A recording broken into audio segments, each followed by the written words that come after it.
Assalamu alaikum. Peace to you all. My name is Saba Ahmed. I'm a law student at American University.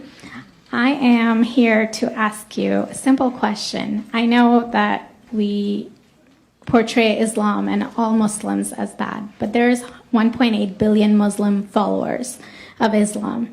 We have 8 million plus Muslim Americans in this country, and I don't see them represented here. But my question is, how can we fight an ideological war with weapons? How can we ever end this war? The jihadist ideology that you talk about, it's an ideology. How can you ever win this thing if you don't address it ideologically? Great question. I am so glad you're here, and I am so glad you brought that up because it gives us an opportunity to answer. What I find so amazing is since the beginning of this panel, which we are here about Benghazi attack against our people, not one person mentioned Muslims. We are here against Islam, or we're launching war against Muslims. We are here to discuss how 4 Americans died and what our government is doing. We were not here to bash Muslims. You were the one who brought up the issue about most Muslims, not us. And since you brought it up, allow me to elaborate with my answer. There are 1.2 billion Muslims in the world today. Of course, not all of them are radicals. The majority of them are peaceful people. The radicals are estimated to be between 15 to 25%, according to all intelligence services around the world. That leaves 75% of them peaceful people.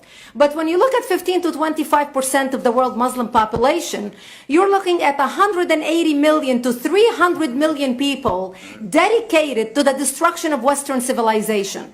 That is as big of the United States. So why should we worry about the radicals, 15 to 25%? Because it is the radicals that kill. Because it is the radicals that behead and massacre. When you look throughout history, when you look at all the lessons of history, most Germans were peaceful. Yet the Nazis drove the agenda. And as a result, 60 million people died. Almost 14 million in concentration camps. 6 million were Jews. The peaceful majority were irrelevant. When you look at Russia, most Russians were peaceful as well. Yet the Russians were able to kill 20 million people. The peaceful majority were irrelevant.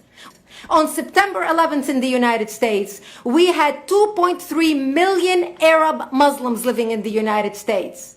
It took 19 hijackers, 19 radicals to bring America down to its knees, destroy the World Trade Center, attack the Pentagon, and kill almost 3,000 Americans that day. The peaceful majority were irrelevant. I'm glad you're here, but where are the others speaking out? And since you are the only Muslim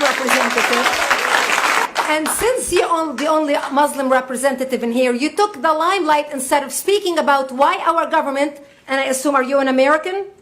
You're an American citizen. So as an American citizen, you sat in this room, and instead of standing up and saying a question or asking something about our 4 Americans that died and what our government is doing to correct the problem, you stood there to make a point about peaceful, moderate Muslims. I wish you brought 10 with you to question about how we can hold our government responsible.